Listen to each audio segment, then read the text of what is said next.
నెల్లూరు జిల్లా బుచ్చిరెడ్డిపాలెం మండలం జొన్నవాడ రీచ్లో ఇసుక మాఫియా రెచ్చిపోయింది. అక్రమంగా ఇసుక తరలిస్తున్నారని గ్రామస్తులతో కలిసి పెనుబల్లి సర్పంచ్ పెంచలయ్య అడ్డుకున్నారు. సర్పంచ్ గ్రామస్తులపై దాడి చేసి దుండగులు పరారయ్యారు. ఈ ఘటనలో గాయపడిన వారిని బుచ్చి ప్రభుత్వ ఆసుపత్రికి తరలించారు. సమాచారం అందుకున్న పోలీసులు ఘటనా స్థలానికి చేరుకొని వివరాలు సేకరిస్తున్నారు.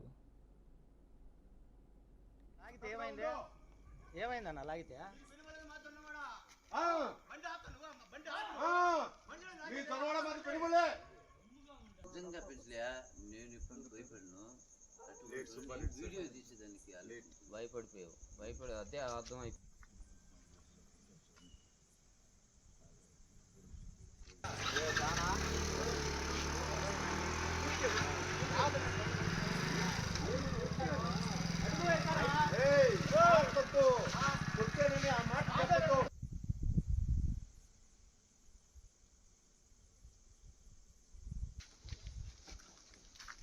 నెల్లూరు నుంచేనా?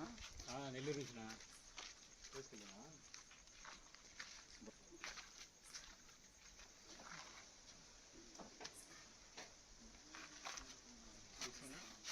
సైజ్ దొరకరా?